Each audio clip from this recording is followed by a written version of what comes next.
You know that feeling when the people you love the most turn you into the evening's punchline? At my daughter's wedding, the one I helped pay for, she stood up in front of 200 guests and mocked me as a pathetic woman chasing expired dreams. The laughter was deafening, and for a moment, I wanted to disappear under the table. But then the groom's powerful boss nearly choked on his champagne. 30 seconds later, the entire room went from laughing at me to silent in absolute shock.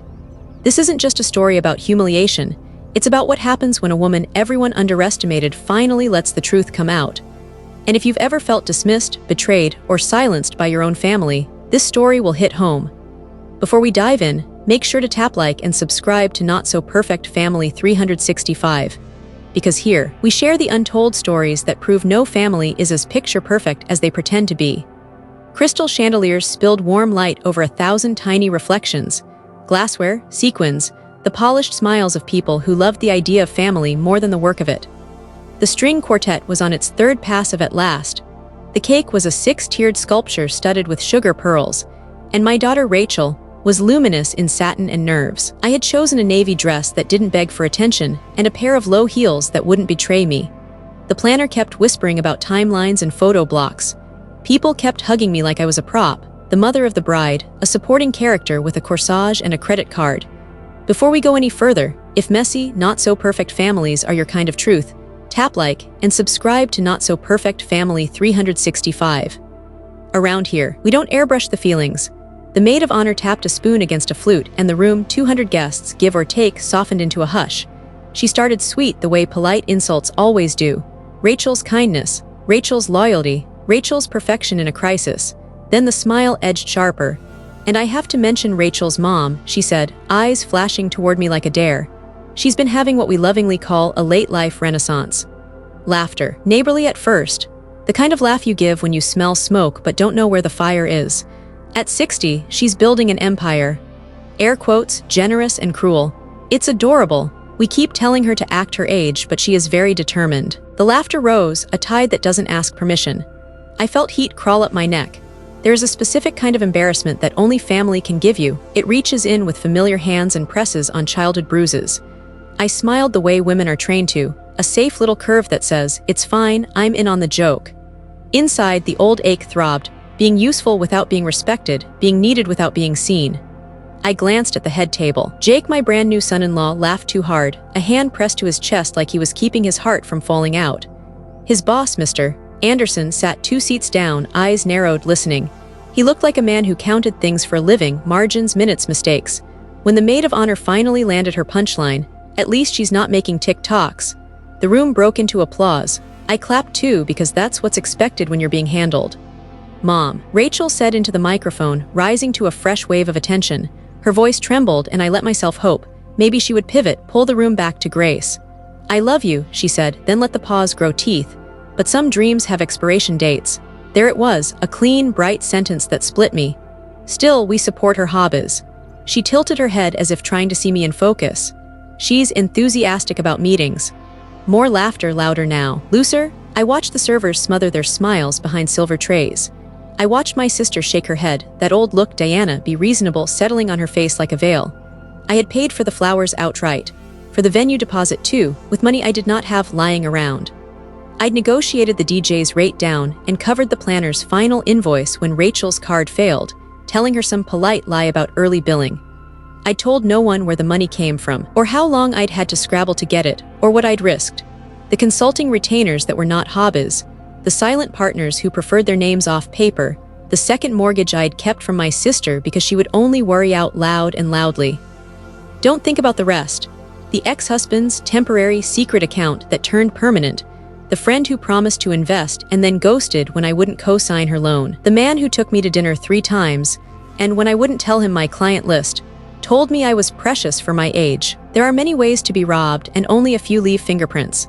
A woman in a sequin jacket leaned toward me. "You're a good sport," she whispered, patting my forearm like a nice dog. "My mother took up quilting, keeps her busy." "Lovely," I said, my voice smooth and foreign. I stared at the shimmer of the chandeliers until they blurred, until the room was a snow globe I could shake and set aside. Jake slid into the seat next to me during a lull. He smelled like cologne that wanted to be expensive. "Hey Diana," he said, eyes skimming the crowd, never really landing on me. Don't feel bad, starting over at your age is brave. It doesn't have to be anything. It can just be for you. Starting over, I repeated as if the words had just been invented. Yeah, you know, paperwork for local shops or whatever, staying engaged. He chuckled, conspiratorial.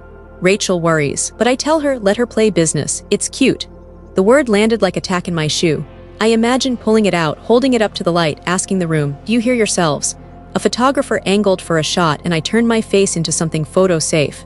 Rachel lifted her glass toward me chin high, eyes bright with victory she hadn't earned.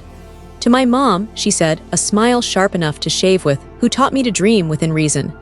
Cheers. The quartet swelled. The planner clapped on the 2s and 4s.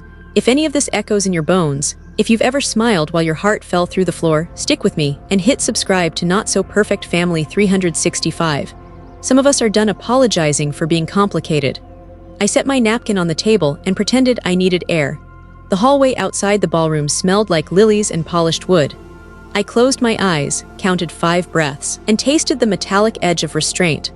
This wasn't the place to fight. It was Rachel's night. I could leave after the cake. I could go home, wash my face, and pretend I hadn't heard the people I loved call me small. When I walked back in, the light felt harsher, like the room had been rearranged a quarter inch to the left. Mr. Anderson was standing now, talking quietly to someone from the groom's side, his finger drawing invisible lines on the linen as he made a point. He glanced up as I passed, the quick, startled look of a man who recognizes a headline before he knows why. Rachel caught my eye and lifted her brows, a warning disguised as concern. Be good. Be grateful, be quiet. I took my seat. I lifted my water glass, the ice chimed. My hands were steady. It's a strange thing being humiliated in public. You learn what's breakable and what folds. You learn the weight of your own mouth, your own name, and the exact size of the room between you and the microphone. The laughter rose again in a pocket near the bar, someone repeating a line about empire, savoring it, sweet as wedding cake. I swallowed, then smiled. The good kind. The kind no one in that ballroom would understand until it was too late. But what none of them knew was that the most powerful man in the room nearly choked on his champagne when he realized who I really was. The thing about humiliation is that it rarely begins the moment people are laughing at you. It starts much earlier, in quiet rooms, in small betrayals, in choices you make when no one is watching. My humiliation at Rachel's wedding had its roots 2 years before, on a rainy Thursday morning, when I carried a cardboard box of belongings out of the office I had run for 30 years. 30 years of making sure the copier never jammed before board meetings, that payroll went out even when the CFO was drunk in Cancun, that the CEO always had a clean shirt in his gym bag before investor pitches. And still, when the restructuring memo hit my inbox, my name was on the list. No gold watch, no thank you lunch. Just a younger, cheaper operations manager already sitting at my desk by the time I returned from HR. I remember the exact words the HR woman used, all syrup and fake empathy. You've given so much, Diana. It's just time for fresh energy. Fresh energy. As if I were a tired battery to be tossed in a recycling bin. I drove home in silence, the box of framed photos on the passenger seat rattling with each red light. My ex-husband, David, had left me 3 years earlier for a woman named Kelsey, 15 years younger, with a Pilates instructor's body and a laugh that sounded like a ringtone. I need a partner who still has zest, he'd said when he packed his golf clubs into the trunk. Rachel tried to comfort me then. Mom, you'll be fine, just relax, travel, enjoy being single. But Rachel was 32, engaged, and sure of her place in the world. She didn't understand that at 60, single and unemployed, the world doesn't want you to enjoy anything, it wants you to disappear. For a few weeks, I did. I lived on boxed macaroni and the last of my severance. I scrolled job boards at midnight, where listings screamed requirements like dynamic, energetic, digital native. No one was looking for 60-year-old women with perfect attendance records and the ability to balance a budget blindfolded. I tried to share my fears with my sister, Margaret, over coffee. Maybe I'll start my own thing, I whispered, half afraid she'd laugh. I know operations. I could consult for small businesses. She sighed, stirring cream into her cup like it was the most tragic gesture in the world. Diana, honey, you missed your chance. Just find something stable, be realistic. You don't want to embarrass yourself. Embarrass myself. The phrase landed heavy, sticking to my ribs. Nights stretched long. I remembered happier times, Rachel at 6 years old, running barefoot in the backyard, begging me to watch her cartwheels. She used to believe I could fix anything. Band-aids, costumes, broken hearts. Somewhere between then and now, that belief had curdled into condescension. One night, after too much cheap wine and too many rejection emails, I opened a notebook and started sketching out ideas. Not dreams, practical steps. Who did I know? What skills did I actually have? I wrote down: streamline workflows, negotiate vendor contracts, crisis management, employee retention. By dawn, I had a name scribbled across the top: DT Enterprises. It didn't look like much. Just 3 letters and the word Enterprises, professional enough to hide the fact that it was just me in a 1-bedroom apartment. But writing it made me feel less like a discarded employee and more like a possibility. I started small, helping a local bakery renegotiate their supply contracts, setting up scheduling software for a dental office. They paid me less than I'd made per week at my old job, but they thanked me like I had saved them. And for the first time in months, I felt needed again. Then came the first check that mattered. A consulting contract from a regional logistics firm, real money, real hours, real respect. I printed it out and held it in my hands like proof that I wasn't finished. When I told Rachel, she rolled her eyes. "Mom, you're 60, not 23. Don't burn yourself out chasing something that's not going anywhere. It's cute, but be careful." Cute. There it was again, that word that stripped me down to a hobby, a child's plaything. I smiled, but inside something sharper stirred. They didn't believe in me. Rachel, my sister, even my friends who said, "It's nice you're keeping busy." But I knew better. I had built entire empires for other men while they took the credit. Why couldn't I build something for myself? One night, I sat at my kitchen table surrounded by invoices, receipts, and scribbled notes, and I felt a kind of fire I hadn't felt in decades. I whispered it aloud like a dare to the silence: "I'm not done." The next morning, I signed my first lease on a tiny shared office space. Just a desk, a phone line, and a plaque that read DT Enterprises. It was small, but it was real. What I didn't know then, staring at that cheap plaque with pride, was how far it would take me and how much it would cost me. Because building something real meant keeping secrets, taking risks, and carrying debts I couldn't admit to anyone. It meant smiling at my daughter's skepticism while signing papers that could ruin me if I failed. It meant setting the stage for the night 2 years later, when 200 people laughed at me without realizing half of them were already on my payroll. And it all started with that cardboard box, the box that carried me out of one life and into another I hadn't yet imagined. The first office for DT Enterprises was a single rented desk in a co-working space where the coffee was burnt and the printer spoke in error codes. I brought in a lamp from home and a plant that refused to thrive. I taped my initials, D. Thompson, to the glass door because it looked more like a firm and less like a woman in her 60s trying not to drown. I learned quickly that initials were armor. When emails went out from D. Thompson, doors opened. When I arrived in person, eyes flickered first at my hair, then at the lines around my mouth. Men in fitted shirts would say things like, "You remind me of my mom," as if it were a compliment. I smiled, rolled out org charts, and shaved 15% off their operating expenses before lunch. "You're good," a logistics VP admitted one afternoon, staring at the forecast I'd rebuilt. "I'm competent," I corrected. "Your last guy was expensive." There were wins I could talk about, and wins I couldn't. The bakery signed again, doubled their staff, and sent me eclairs with DT piped on top in shaky icing.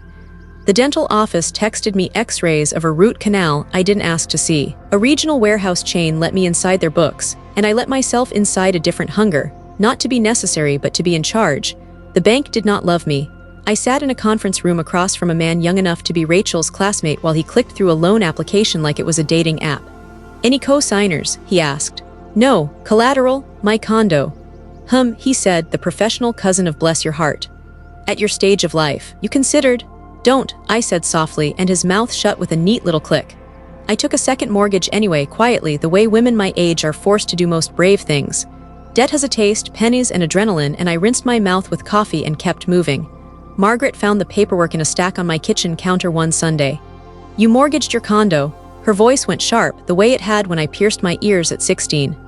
"It's leverage, not a crisis. It's reckless." "It's mine," I said, and watched the surprise register like she'd forgotten that my life belonged to me. I dated by accident. A man named Mark found me at a Chamber of Commerce breakfast, told me I had presence, and asked if I liked Italian. He knew all the right restaurants and none of the right boundaries. "What kinds of companies are you working with?" he asked over osso buco, leaning in like a conspirator. "The kind that pay on time," I said. "Don't be coy." His smile was gentle and predatory. "Names, Diana, you can trust me." "I like you," I said, "but I trust NDAs more." He paid the bill, kissed my cheek, and disappeared. 3 weeks later, I heard his last name on a competitor's voicemail greeting. The worst betrayal came with lipstick on a to-go cup. Leela, my closest friend since PTA meetings and bake sales, had promised to put in a small check, just to show I believe. She asked to look over my model. I emailed a sanitized deck. 2 days later, a boutique firm undercut my bid for a niche analytics company down to the exact earn-out structure I'd crafted. Leela texted, "Babe, so sorry, crazy week." I stared at the screen until the words lost flavor. When I confronted her, she cried. "I only showed it to Vince because he knows deals," she said, mascara trembling. "He said you'd thank me someday." "I won't," I replied and walked her out, through the same door where we'd once carried cupcakes, without hugging goodbye. There were secrets I didn't choose. Reviewing old tax folders one night, I found transfers David had made during the last year of our marriage. Small wires slipping out of our joint account into a neat little shell that paid for Kelsey's wellness studio. He'd once told me it was temporary, and like a fool, I wanted to believe that meant it would end. It did, when my balance hit zero, so I got practical. A client in crisis introduced me to a quiet investor who liked women who had already been told no. Her name was Reese Park, hair the color of gunmetal, a way of speaking that made you straighten your spine. "I don't bet on slide decks," she said, skimming past the pretty charts. "I bet on operating rhythm, you have it." "I am it," I said, and watched the corner of her mouth tick up. Reese didn't flood me with money. She offered a small line contingent on tight covenants, and more importantly, introductions. "Deals are people before they're paper," she said, and took me to breakfasts where tired founders told the truth after their second cup of coffee. The first letter of intent I signed was for Quantum Solutions, a mid-sized data integration shop with good bones and a founder who wanted to retire before his third divorce. We built the structure in pencil. Seller financing, a modest cash component, clawbacks if revenue dipped, a right-sized leadership team with a COO I could trust. "You, CEO?" the founder asked, testing. "Me," I said, "or I'll put someone I can fire." Due diligence was ugly and necessary. I spent nights crawling through contracts and vendor lists, renaming columns, re-aging receivables until the numbers told a story I could risk my mortgage on. Quantum closed in January. We didn't celebrate. We made payroll, kept 2 key engineers, replaced a third who liked to CC clients on his tantrums. Rachel called that week to ask if I could help with a florist deposit. "Of course," I said, because that is what mothers say. "Where's the money from?" she asked, casual as weather. "Consulting. I mean real money." "It's real," I said, and she laughed like I'd told a pun. In March, data flow systems came into view, leaner, scrappier, ripe for process discipline. My offer was disciplined, too. The founder balked, then accepted after his accountant, God bless plain men with green visors, told him the alternative was watching the company starve slower. We closed on a Tuesday. I ate a granola bar in my car and stared at my hands until I remembered they belonged to me. 2.25, Reese said over the phone. I could hear the smile. "You like speed." "I like momentum," I answered. "Speed kills if you don't know the road." I kept my name off press releases. DT Enterprises stayed initials and a P.O. box. I didn't need headlines. I needed room to move without the drag of other people's opinions. The deal that changed the shape of the air around me arrived in an email with a subject line so bland it felt like a dare. Inquiry re, Sterling Technologies. Sterling was larger than my first 2 combined. Steady revenues, lumpy culture, a product that had been coasting on its first success for too long. I read the teaser, then read it again. Halfway down the page, a trivial detail flickered, annual retreat photos in Tahoe featuring a sales lead named Jake Benton. My stomach went cold, then hot. Jake, Rachel's Jake, the one who fixed things by explaining them louder. I called Reese. "Conflict?" she asked. "Personal complication," I said. "Not legal." "Then it's noise," she said. "Don't let it set your price." I built the model with a care that felt like prayer. Seller note, rollover equity, a credit facility that wouldn't strangle us in a down quarter. I replaced my name with my initials in every draft. Reese lined up a co-lender who hated drama and loved covenants. I met Sterling's founder in a hotel bar that pretended to be a library, leather chairs, books no one read. "DT Enterprises," he said, shaking my hand, eyes skimming over my face like I might be the assistant. "And what does the D stand for?" "Discipline," I said. He laughed. I let him. Negotiations dragged the way they always do, numbers sliding 0.5% by 0.5% until everyone could go home pretending they'd won. I flew coach, ironed my suits on hotel beds, and learned which airport bars served salads that didn't taste like regret. At night, I heard voices, David's fresh energy, Margaret's be realistic, Rachel's expiration dates. I answered them by opening Excel and making the cells line up. The heart is a wild animal. The spreadsheet is a fence. On the day the Sellers Council finally stopped posturing and started sending signatures, my phone buzzed with a photo of Rachel in a champagne-colored dress. "Found the one," she texted. "Also, Jake's boss is coming to the wedding. Please don't talk about your business to his colleagues. It's not their thing." I stared at the screen, the timing absurd enough to feel orchestrated. I wired the closing funds from a conference room that still smelled like someone else's lunch. The number was the largest I had ever moved in my life. My finger hovered over the trackpad. Somewhere down the hall, a copier jammed, and someone swore softly. I clicked send. A banker across town refreshed a dashboard. A founder poured himself a drink at noon. A set of servers switched to a new admin login without knowing why, and a payroll file recalculated under a different name. By the time Rachel mailed her save the dates, I already owned Jake's paycheck. The spring I closed my second acquisition, tulips pushed through the frozen earth outside my apartment window. To me, they looked like little fists, defiant against a world that said, "Stay underground." I wanted to tell Rachel about them, about the way my business was blooming just as stubbornly. But every time I tried to share, her face folded into that polite, exhausted look children give when their parents repeat the same joke too many times. At Sunday dinner, she waved a fork at me like a conductor. "Mom, please. Jake's colleagues don't need to hear about your little projects. Just say you're between jobs. It'll sound cleaner." "Cleaner?" I asked. "You know what I mean," she said, cheeks flushing. "They're serious business people. They don't understand hobbies." Hobbies, the word tasted like vinegar. I smiled anyway, pushing green beans around my plate, swallowing every sharp answer that wanted out. I had just finalized a credit facility worth more than Jake's annual salary, but in that dining room, I was the lady with too much time on her hands. Jake leaned back in his chair, smirking like he was doing me a favor. "It's cute, Diana, really. Keeps you busy, right?" Busy, as if I were assembling scrapbooks or tending roses. I bit my tongue until it bled copper. Margaret, my sister, chimed in over dessert. "Diana, you're 60. Why put yourself through all this stress? You should be enjoying life. Travel, join a book club. Don't you want to rest?" Rest. The word clanged against my ribs, as though rest were the only dignity left to me. What none of them knew. I had spent the morning reviewing Sterling Technologies' integration plan.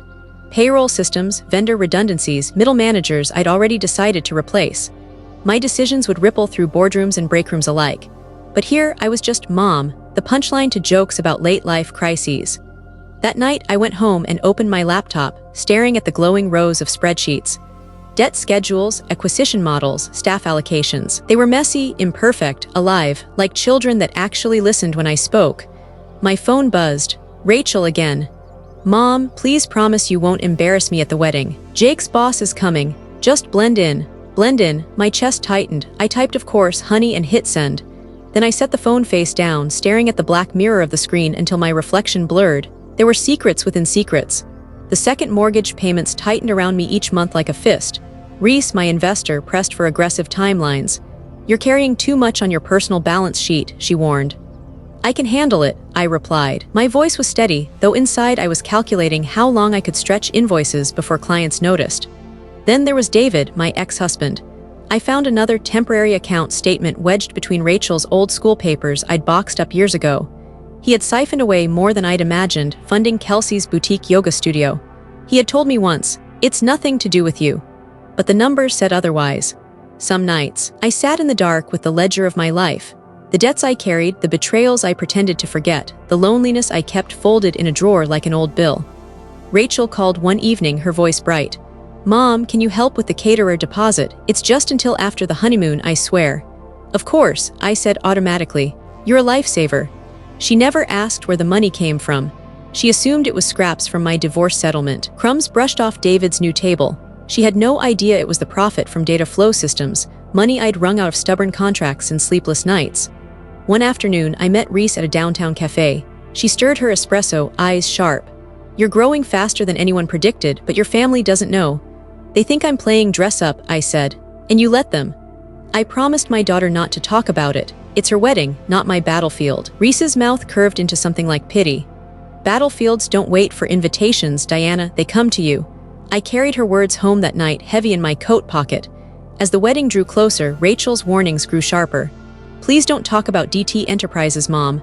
Just say you're retired, or consulting a little, it's better that way." Better for who, I wanted to ask. But instead, I nodded. Because sometimes love looks like silence. On the morning of the rehearsal dinner, I dressed carefully. Simple navy.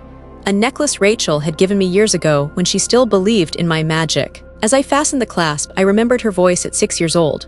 "Mom, you can do anything." Now she said, "Don't embarrass me." I looked at myself in the mirror at the woman who had built something out of ashes, and I whispered, "They have no idea."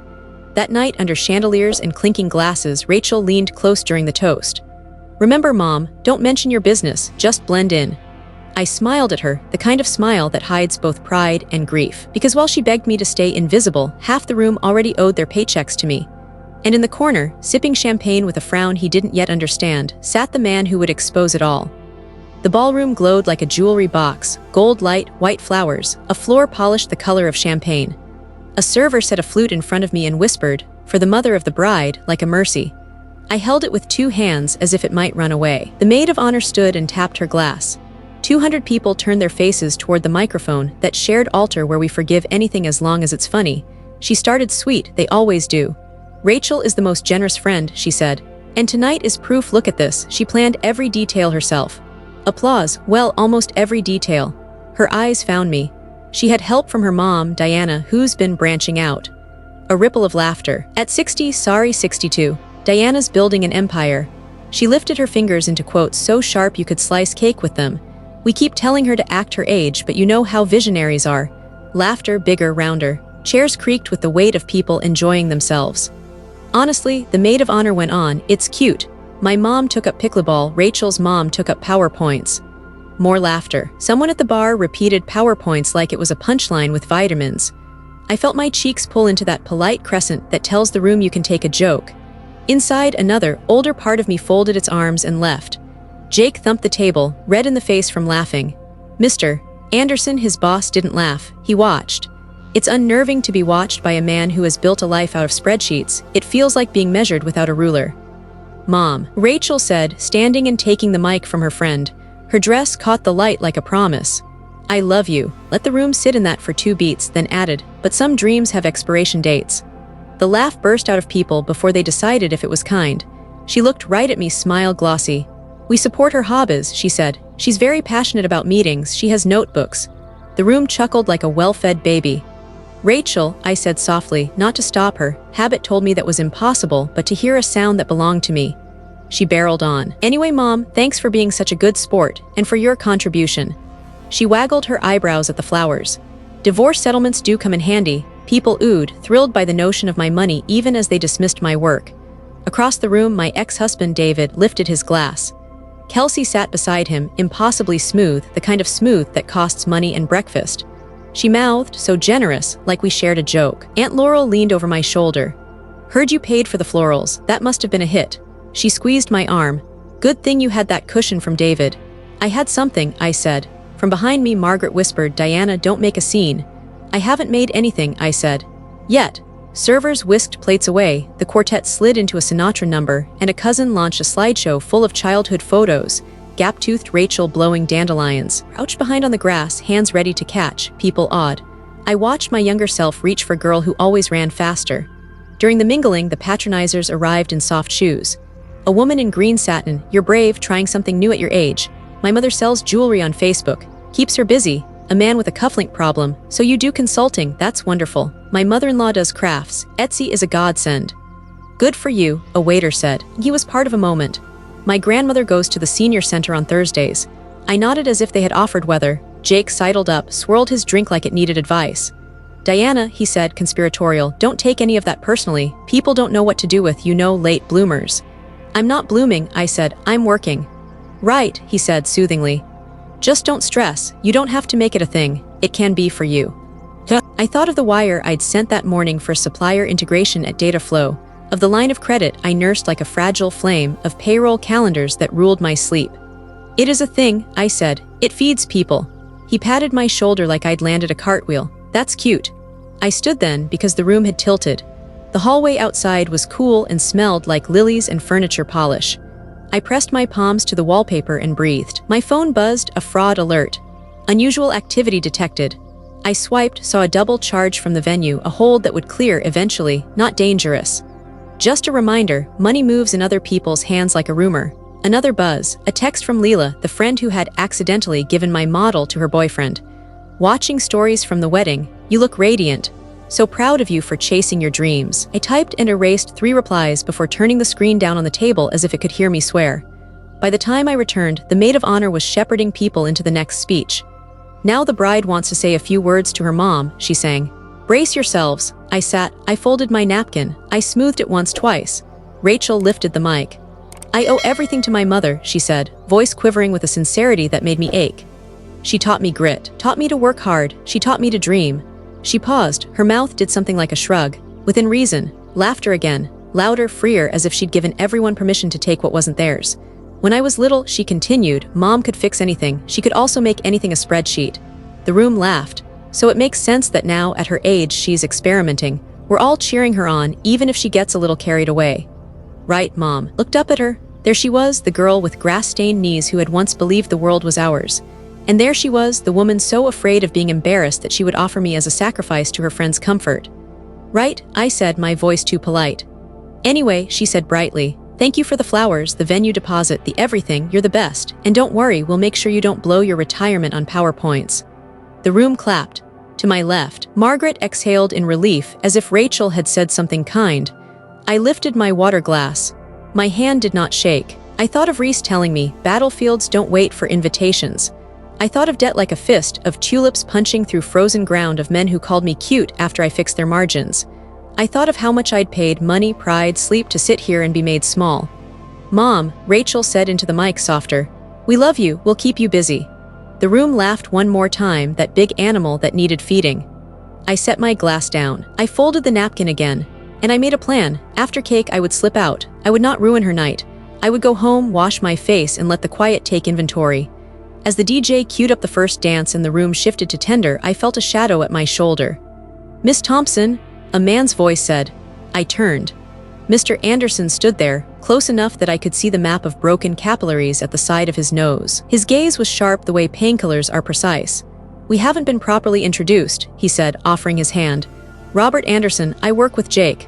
I know, I said. He gestured toward a quieter corner near the cake. You have a moment, I followed. He didn't waste time. Jake says you consult, he began, testing the shape of the word. Operations, efficiency, among other things. He watched me like a man making a bet. Have you ever worked with Sterling Technologies? I kept my face in the neutral place where secrets live. We're familiar. He blinked just once like a slip. Familiar, he repeated, tasting it. His throat moved. The tiniest cough escaped him, champagne catching the wrong way. Out on the dance floor, Rachel and Jake swayed, wrapped in a song older than both of them. People leaned their faces together for selfies, joy like soft lighting. Mr. Anderson lowered his voice. Forgive me if I'm mistaken, he said carefully, but DT Enterprises. The D, Thompson on our paperwork, is that. The DJ's voice surged over the speakers, inviting everyone to join the couple. Chairs scraped, shoes squeaked. The room swelled toward the dance floor like a tide. Mr. Anderson looked from the crowd back to me, calculation flickering to recognition bleeding into alarm. His fingers tightened around his glass. For an instant, he looked like a man who had just realized the ground under his feet belonged to someone else. Across the room, the microphone sat alone on its stand, a slim, black invitation. I reached for my clutch. I had planned to leave. Mr. Anderson straightened, set his champagne on the nearest table with a small, decisive click, and took a step toward the stage. The dance floor swelled with sequins and rented tuxedos, everyone eager to twirl in Rachel's curated spotlight. I stood at the edge, a half-smile pinned in place like a corsage past its prime. My chest hurt, but not from champagne. Humiliation has a way of wrapping itself around the ribs and squeezing with both hands. Mr. Anderson hadn't moved far. He lingered by the cake table, eyes fixed on me instead of the couple swirling beneath the chandeliers. His expression wasn't mocking, not polite either, calculating. Like a man rereading fine print he should have noticed months ago. He approached slowly, weaving past guests, his glass already abandoned. Miss Thompson, he said again, this time low enough that only I heard. We need to talk. I was just about to leave, I replied, fingers brushing the clutch at my side. Leaving would be a mistake, he said flatly. Do you realize half this room reports, directly or indirectly, to companies under your control? The words stung like a slap even though they were true.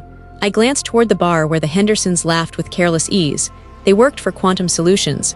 The Patels, Data Flow, the irony swirled thick as the wine in their glasses. I prefer to keep things quiet, I murmured. Quiet. His eyes sharpened. You've acquired Sterling Technologies, the very company I run operations for, and you've sat here tonight letting people compare you to their quilting ants." He exhaled hard. "Do you have any idea what that looks like?" "Yes," I said, voice steady.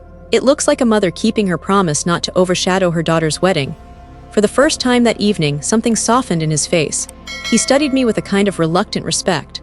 Most people would have corrected them, bragged, demanded recognition. "I don't need their applause," I said. "I need my daughter's respect, but clearly that's worth less than a floral budget." His jaw tightened. "You've built something extraordinary, yet your own family mocks you in front of 200 witnesses. That's not just careless, it's cruel." I swallowed, the truth landing heavier than the insults had. Cruel, he was right. From across the floor, Jake caught sight of us. His hand slipped from Rachel's waist, his brows pinching as he made his way over. "Everything okay here?" His smile was too wide, brittle with nerves. Anderson hesitated, glancing at me as if to ask for permission. His voice, when it came, was deceptively calm.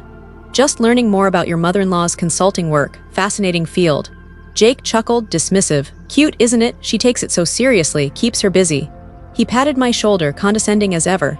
Anderson's face shifted, horror flickering across his features like a crack of lightning. He repeated the word under his breath, "cute," as though it were profanity in a church. Jake grinned, oblivious. "Yeah, you know how it is. Later in life you encourage hobbies, even if the goals are a bit optimistic." I wanted to evaporate or scream or both. Anderson's gaze burned into me, now his eyes asked. I gave the smallest nod. He turned back to Jake, voice clipped and cold. "You really don't know who you're talking about, do you?" Jake blinked, confusion wrinkling his forehead. "What do you mean?" Anderson looked again at me, searching, and I didn't stop him this time. His decision solidified in an instant. He straightened his tie, stepped past Jake, and strode toward the microphone stand where the DJ had just lowered the volume for another toast. My pulse thudded. 2 years of work of hiding, of silence, it was about to unravel in one unscripted speech. The crowd turned their heads as Anderson reached the stage. Rachel's laugh floated across the room, light and careless. She hadn't seen him yet. I pressed my napkin flat against the table, my breath caught somewhere between dread and relief. Because the moment Anderson's hand closed around the microphone, I knew there was no going back. The DJ's patter faded like a tide pulling back from shore. Mr. Anderson reached the mic with the solemnity of a surgeon stepping to the table. He tapped it once, an economical sound, not for show, and the chandeliered room stilled into attention. 200 faces swiveled. Rachel, framed in satin and fairy lights, still smiled mid-whisper to Jake, unaware that the air had changed. "Sorry to interrupt," Anderson said, voice even carrying. "I wouldn't, except I owe someone in this room a public correction. The crowd loves corrections the way they love gossip dressed in formal wear, a hush made of appetite. My name is Robert Anderson," he went on, "and I run operations at Sterling Technologies." Heads turned toward the groom's table, fleeting glances to Jake, then back. "I've listened tonight to jokes about a woman's so-called hobby. I laughed at none of them, not because I'm humorless, but because I read cap tables." A murmur, quick and nervous. Somewhere near the bar, a fork missed a plate. "And if I'm not mistaken," he said, turning a fraction toward me, "the woman being mocked happens to be the largest shareholder in my company and in 2 others represented in this room." Someone gasped. Someone else, slower to catch up, tittered as if the line were clever fiction. Anderson didn't smile. "Ladies and gentlemen," he said, "the mother of the bride isn't dabbling. She's the D. Thompson behind DT Enterprises, the firm that acquired Sterling Technologies this spring. Many of you work for quantum solutions or data flow systems. Those too are in her portfolio." Silence, then the noise only panic makes. A scatter of whispers, a stifled curse, the scrape of a chair leg. I felt the entire ballroom lean away from its last certainty and search for the next one. Jake barked a laugh that died on his face. "No way," he said too loudly. "That's she drives a Honda." Anderson didn't look at him. Prudent operators spend money on payroll, not paint jobs.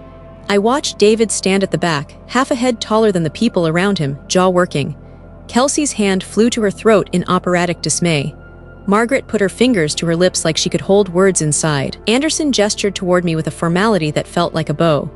"Miss Thompson, forgive me, you preferred discretion. But respect is owed where it's due, and I won't stand by while ignorance parades as wit. If you'd be willing to say a word." My body moved before my doubt did.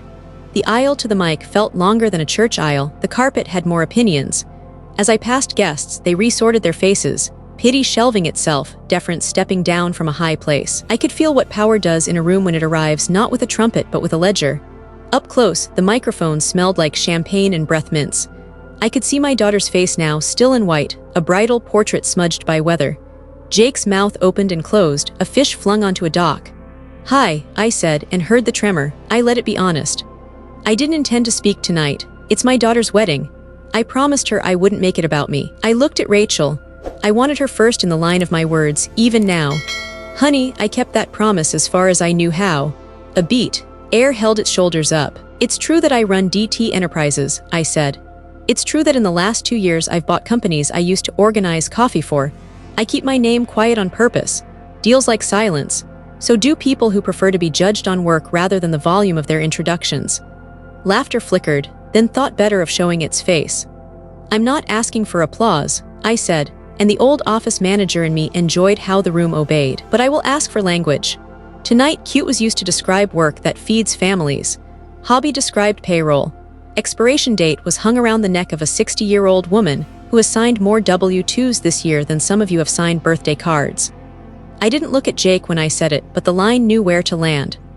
"I didn't correct anyone because I love my daughter, and because weddings, in theory, are about kindness," I went on. "But kindness without respect is just manners, and manners won't carry you through a bad quarter." A murmur that wasn't quite agreement moved across the room.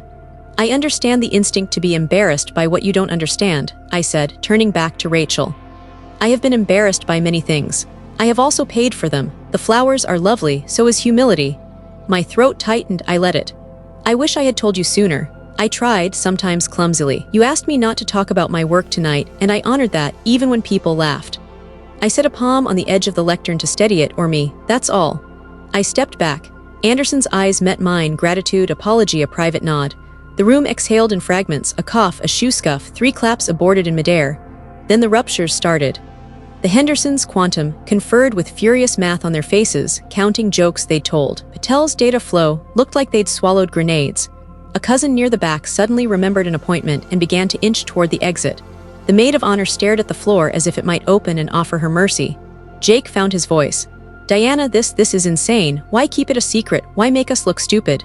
He heard it after he said it, the way the pronouns gathered around the wrong grievance, and flushed. "Because it wasn't about you," I said.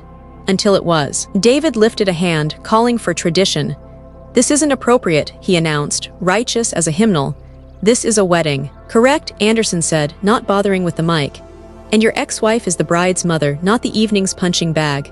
Kelsey put her palms up, imploring. "She should have told us," she said, too bright. "We would have supported. You would have posted," I said, tired and unkind for the first time that night. "There's a difference." Margaret touched my arm, an old sister code for "please be smaller," which I ignored by standing still. Anderson leaned toward the mic one last time. "On Monday, those of you at Sterling will receive a note confirming nothing about your jobs has changed," he said, half to reassure, half to warn. "What must change is the way you speak about the person who signs the checks, hers or yours." He turned, held the mic out to me again. I shook my head. I had said enough. The room had nowhere to put its hands. It reached for applause, thought better. Reached for laughter, found none that would agree to come. In the vacuum, people remembered things. Promotions requested, emails ignored, the exact wording of a joke about quilting. Rachel stepped forward, the satin of her dress hissing softly. Her bouquet bumped against the lectern. Up close, I could see the tremor under her lipstick, the girl who had once brought me spelling lists and demanded I quiz her until she won. "Mom," she said, voice small and shredded. "Is this real?" "Yes," I said. Her eyes searched my face like she was looking for the day she stopped believing me. "Why didn't you tell me?" "Because you asked me not to," I said, "and because every attempt turned into a lecture on being realistic." She swallowed, a rigid, miserable movement. "So you let me stand here and," she stopped, the end of the sentence too ugly to finish. "You let me make a fool of you." "I let you have your wedding," I said. "That is not the same thing." The bouquet slid a fraction in her hands. She looked down at it like it was evidence. When she lifted her face again, the softness had burned off. What was left was something sharper, older fear looking for a target. "If you own Sterling," she said, very quiet now, "then you own Jake's job." 100 attentions snapped taut. "Rachel," Jake warned, but she didn't look at him. Her eyes stayed on me, dark and sure in a way that made my skin go cold. "Did you keep all this from me?" she asked. "So you could keep control over my life." Room drew breath like a single animal waiting to see if it would be fed or bitten. The ballroom had become a theater of whispers. Forks lay abandoned on plates, wine glasses trembled in hands, and people who'd been so loud a moment earlier now spoke only in urgent fragments. My daughter's words hung in the air like smoke. "Did you keep this from me so you could keep control over my life?" For a second, I wanted to deny it with the force of a mother's love. To say no. I kept it quiet because I didn't want to steal your day. But the silence in that room wasn't the kind you soothe, it was the kind you survive. Jake shifted beside her, face pale. Rachel, Don't, she cut him off, her bouquet shaking in her fist. Don't you dare defend her right now, she lied to me. Lied, my voice cracked sharper than I wanted. I didn't lie. I built something while you told me to sit down and fade away. There's a difference. Rachel's chin lifted, but her eyes gleamed with betrayal. You humiliated me in front of everyone. It almost made me laugh, bitter and raw. Rachel, you humiliated me first. With every joke, every sneer, you asked me not to embarrass you, but you made my life into a circus act. You wanted me invisible. The maid of honor, still at the head table, stared down at her hands like a child caught cheating. Jake tugged Rachel's elbow, but she shook him off. Anderson cleared his throat, voice level. I don't think this is the moment for family therapy. What I will say, Rachel spun on him. Stay out of this. He froze. For a COO accustomed to obedience, the command seemed to sting. From the back of the room, David, my ex, finally found his stage. Diana, honestly, this is indecent. Hijacking your daughter's wedding to brag about your business. No wonder Rachel's upset. His new wife clutched his arm, eyes wide with performative horror. The laugh I had swallowed for years finally clawed its way up. Bragging? You think I wanted this circus? Do you think I enjoy being revealed like a plot twist? I stayed quiet to protect her. My finger stabbed toward Rachel, trembling with fury. And you, I glared at David. You of all people don't get to lecture me about decency. Not with your secret accounts. Not with the studio you bought for Kelsey with our money. The room gasped. Kelsey's face drained of color. David's jaw locked, and for once he had no script. Rachel's eyes darted between us, confusion sharpening into shame. What is she talking about? She asked her father. He didn't answer, he didn't have to, the silence did the work. I inhaled, my chest burning. I kept my empire hidden because I was tired of being underestimated, and I paid for your wedding with my profits, not alimony, not leftovers from your father, me, my work, and you laughed at me for it. Rachel's lips parted, but no sound came. The guests shifted uneasily, realizing they were no longer spectators but witnesses. My sister Margaret stood, smoothing her skirt. Enough, she said, trying to patch the night with authority. This is not the place. No, I interrupted. It's exactly the place. Because every smirk tonight, every whispered cute, every comparison to knitting clubs was public, and so is the truth. The words hung like a verdict. Finally, Rachel whispered, Mom, I didn't know. You didn't want to know? I corrected, softer now but no less firm. Every time I tried, you rolled your eyes. You wanted me small so you could feel bigger, but I won't shrink anymore. Her face crumpled, the bouquet slipping in her hands. Jake guided her back to her seat, his own expression a strange mix of fury and fear, maybe because he now understood that his career depended on the woman he'd mocked. Guests began to move again, but carefully, as if the floor might crack. Some approached me with trembling apologies. I'm so sorry, Miss Thompson, we didn't realize. Others fled toward the bar, their laughter buried under nervous gulps. The maid of honor brushed past, eyes wet, whispering, I didn't mean to hurt you. You did, I replied quietly. But meaning isn't always what matters. As the night dragged on, the atmosphere never recovered. Toasts were skipped, dances cut short. My revelation had turned Rachel's perfect wedding into a battlefield of truth, shame, and realignment. When the last song ended, Rachel came to me. Her mascara had run, her voice raw. Mom, what kind of daughter does that make me? I swallowed, my throat tight. The kind who has a lot to learn. And then, without another word, she turned and left for her honeymoon. But I knew this wasn't the end. No, tonight was only the fracture line. The real breaks, the real reckonings, would come in the weeks and months after, when respect and resentment tangled into something neither of us could control.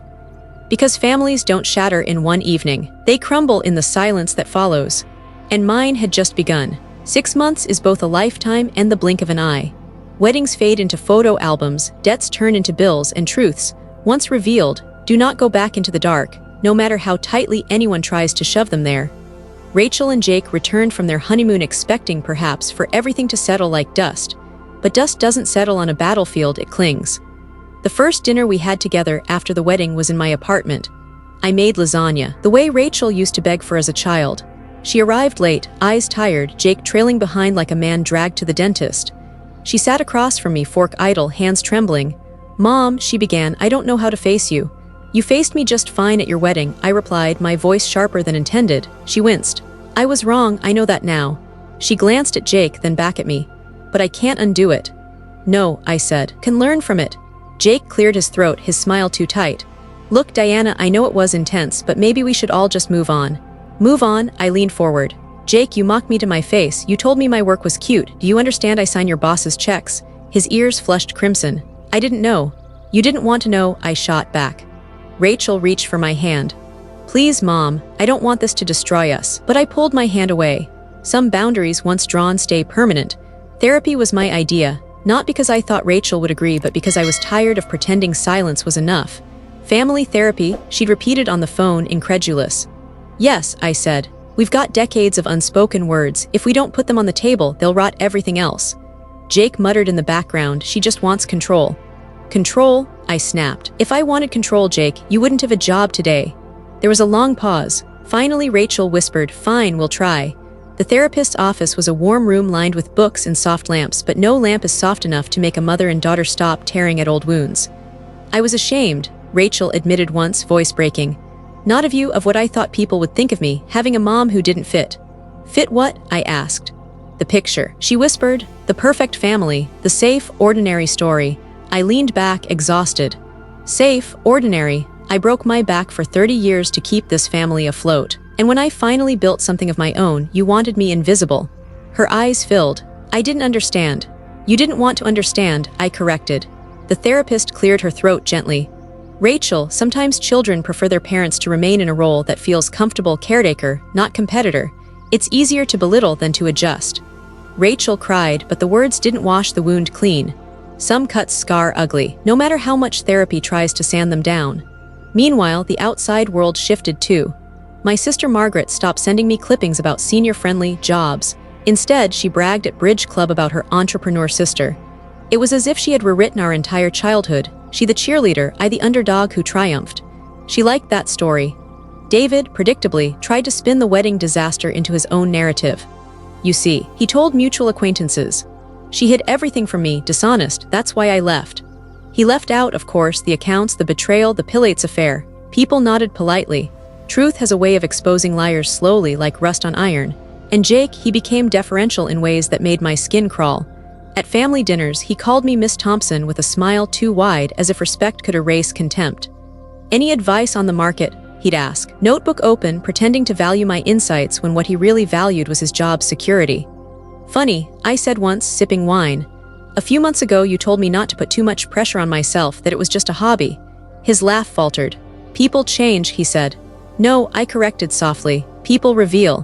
But the hardest part wasn't Jake, it was Rachel. We met for coffee one rainy afternoon.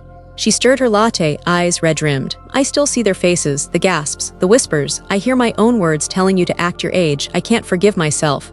Forgiveness isn't the point, I said gently. Respect is, you don't have to worship me, you just have to stop cutting me down. She looked up desperate. How do I prove that? By showing up, I answered. By listening when I speak. By believing me, even when it challenges your picture of me. Her tears spilled over, but she nodded. In the business world, the fallout was strangely beneficial. 3 executives who had witnessed the wedding reached out later, eager to secure contracts. We underestimated you, one admitted. We won't make that mistake again. Anderson became something unexpected, an ally. He invited me into strategy meetings, treated me as the authority I was. Sometimes, late at night, he'd call just to say, I still can't believe they laughed at you. I can, I'd reply. Families laugh easiest at what they fear. 6 months had changed everything. Rachel was still my daughter, but not the daughter who once saw me as indestructible. Now she saw me as a force she couldn't control, and that scared her. Jake was still my son-in-law, but no longer the smug man who dismissed me. He was cautious, careful, his ambition trimmed by the knowledge of who signed his chain of command. And I was no longer willing to sit quiet at family dinners, to swallow cute and hobby and expiration date. I had learned the sharpest truth of all. Respect isn't given by blood, it's demanded by presence. One night, after another therapy session that ended in silence, Rachel walked me to my car. The rain streaked her makeup, her hair curling at the edges. Mom, she whispered, do you think we'll ever be okay? I started the engine, the wipers squeaking across glass. That depends, I said, on whether you want a mother you can patronize or a mother you can stand beside. She nodded, tears pooling again. And for the first time, I saw in her not the child who mocked me, nor the bride who betrayed me, but a woman standing at the edge of her own reckoning. I drove off into the wet night, headlights cutting through the dark, knowing the story of us was still being written, this time with ink that could not be erased. There comes a moment when silence is no longer humility, it's surrender. And I was done surrendering. 6 months after the wedding, I walked into a boardroom at Sterling Technologies, the same company where Jake collected his paycheck, same company where I'd once been a ghost in the background. Now I sat at the head of the table. Executives shuffled papers, eyes darting toward me with that mix of fear and awe I'd grown accustomed to. "Let's begin," I said, voice steady, and just like that the room obeyed. Family, though, is not so easily managed. Rachel and I were still circling each other like boxers between rounds. Therapy helped in bursts, but the hurt ran deep. One evening after a session, she slumped in my living room, shoes kicked off, her dress creased. "Mom," she whispered, "I can't stop seeing that night. The look on your face when I made those jokes, I was awful." "You were," I said bluntly, then softer, "but awful doesn't have to be forever." She swallowed hard. "Why didn't you tell me? Why keep me in the dark?" I met her eyes. "Because every time I tried, you rolled yours, because you wanted me quiet, and because I didn't think you'd be proud." Her tears spilled over. "I am now, God, I am, but I wish I'd been sooner." The silence between us was heavier than any boardroom. Then she crawled across the couch and put her head in my lap, the way she did as a child after nightmares. And for the first time in months, I let my hand rest on her hair. Jake was another matter. He transformed into a parody of respect. "Miss Thompson," he'd greet me at dinners, pulling out my chair as though I were royalty. He asked for career advice. In the same breath, he used to dismiss my business as a hobby. One night, I'd had enough. "Jake," I said, cutting through his flattery, "respect isn't a performance, it's consistency. You can't mock me in one season and worship me in the next. Choose who I am to you." He stammered, I'm sorry, I didn't realize." "You didn't want to realize," I corrected. "You wanted me small, but I'm not small, Jake, and you'll never make me that way again." His eyes dropped. For once, he had no comeback. Even Margaret shifted. The sister who once told me to be realistic now paraded me like a trophy. At Sunday brunches, she'd gush, "My sister, the businesswoman," as though she had always believed in me. I smiled politely but never forgot her sighs over coffee, her warnings not to embarrass myself. Betrayals like hers don't disappear, they calcify into reminders. And David, of course, tried to spin the story in his favor. "She deceived me," he told anyone who would listen. But whispers about his temporary accounts spread too, and slowly his righteousness rotted. Kelsey stopped showing up at events, rumors of unpaid studio rent trailing her like perfume. Meanwhile, my business flourished. DT Enterprises expanded to 6 companies under management. I hired bright young analysts who reminded me of the version of myself that corporations had discarded. At staff meetings, I told them the truth no one told me at their age. "You are not disposable, you are the engine. Don't let anyone convince you otherwise." Anderson became more than a colleague. He was an ally, even a friend. Sometimes, late nights after negotiations, we shared quiet glasses of scotch. "You changed the way I see leadership," he admitted once. "You made me realize underestimation is the most expensive mistake a company can make." I laughed softly. "It's the mistake people have been making about me my whole life." But the deepest change wasn't in boardrooms. It was in me. I no longer apologized for taking space. I no longer folded napkins in silence when someone made a joke at my expense. At family gatherings, when conversations strayed toward cute hobbies, I simply said, "You mean payroll for 400 people?" and let the weight of it settle. Respect followed, reluctantly at first, then as naturally as gravity. One evening, Rachel came over with a photo album from her honeymoon. We sat at my table, sipping tea, flipping through beaches and sunsets. Then she closed the book and looked at me, her face bare of pretense. "Mom," she whispered, "I don't want to be the daughter who laughed at you. I want to be the daughter who learns from you." I reached for her hand. "Then stop worrying about what the world thinks of me and start worrying about what you think of yourself." She nodded, tears slipping down her cheeks. And in that moment, something fragile but real began to mend. 6 months had changed everything, but the lesson was clear. Families fracture. Friends betray, men leave, daughters stumble. Respect is withheld until it's forced into the light. But a woman who decides she is done being underestimated, she becomes unstoppable. So when people ask me now about my late-life career change, I just smile. I don't give them the numbers or the names of the companies. I don't need to. I let the silence hang long enough for them to feel the shape of their own assumptions. And then I say, simply, never underestimate a woman who has decided she's finished being underestimated.